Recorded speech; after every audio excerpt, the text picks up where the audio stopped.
হাদিস এবং 4টি আয়াত নোট করেছি আপনাদেরকে শোনাবার জন্য, আর তা আজকে একদিনে শোনানো সম্ভব নয়, তবে একটি একটি করে আপনাদেরকে শোনাই।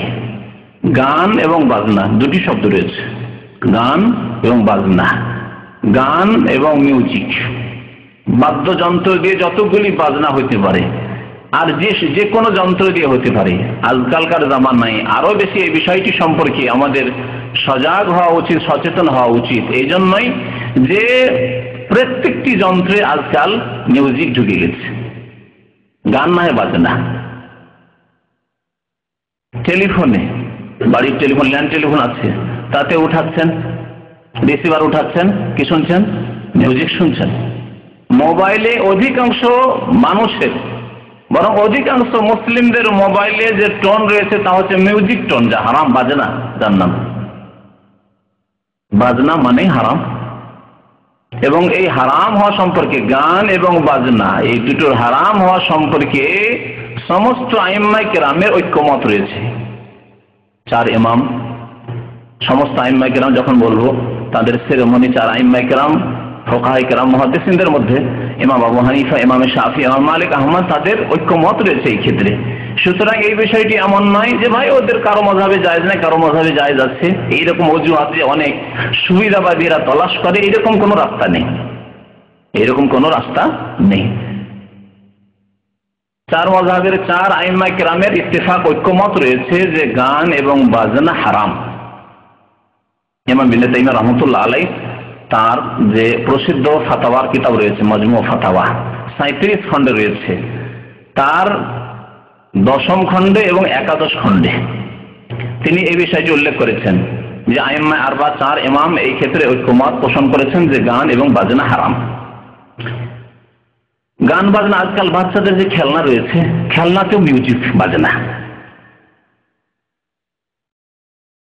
আপনার বিভিন্ন রকমের যন্ত্র রয়েছে, টিভি হোক আর রেডিও হোক, প্রচার মাধ্যম হোক, তাতেও গান বাজনা।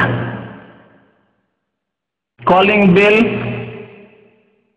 বা স্কুলের যেসব বেল রয়েছে, 1 ঘন্টা শেষ হচ্ছে, 1/2 ঘন্টা শুরু হচ্ছে, ইত্যাদি ইত্যাদি, প্রায় ক্ষেত্রে দেখবেন যে গান অথবা বাজনা রয়েছে।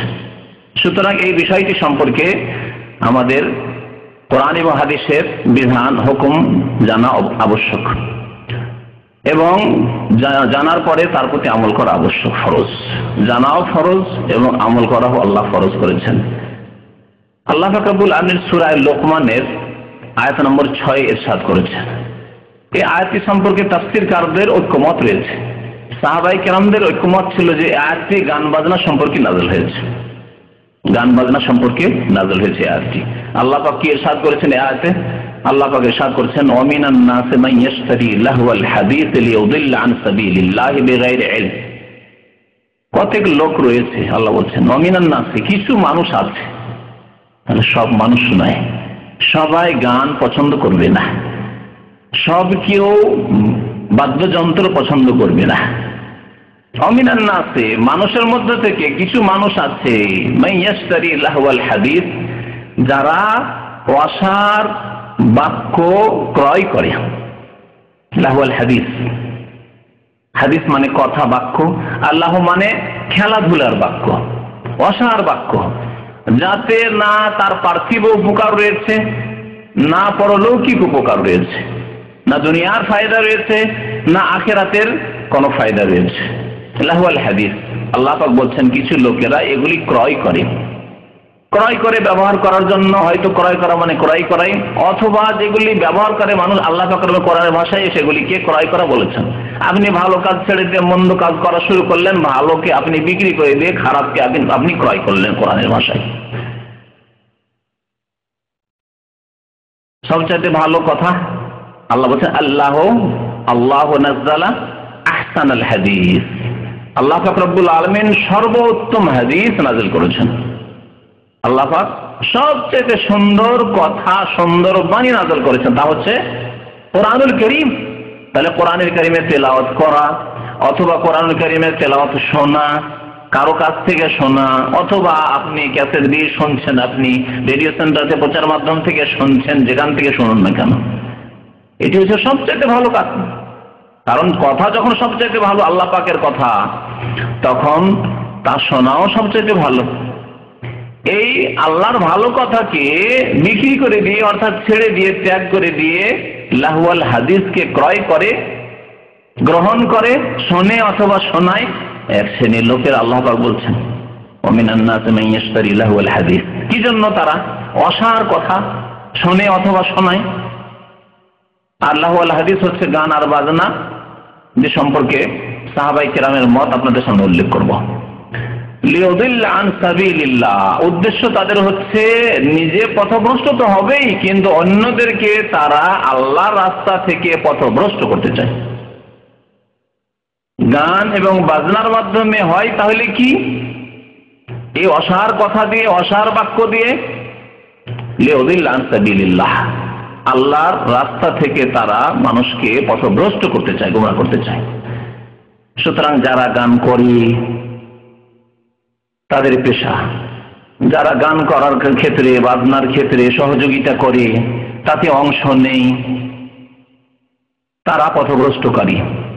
এবং যারা গান শোনায় অভ্যস্ত, মিউজিক শোনায় অভ্যস্ত, বাজনা শোনায় অভ্যস্ত, নিজের মোবাইলে, নিজের টেলিফোনে মিউজিক রাখা অভ্যস্ত, তারা গোমরাহ তো নিজে হয়, লিউদিল্লা আন সাবিলিল্লাহ, অন্যদেরকে পথভ্রষ্ট করে।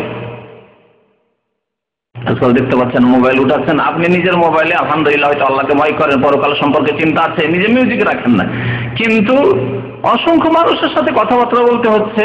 হ্যাঁ, কথাবার্তা বলতে গিয়ে আপনাকে বাধ্য শুনতে, যতক্ষণ পর্যন্ত রিং হচ্ছে কি শুনছেন?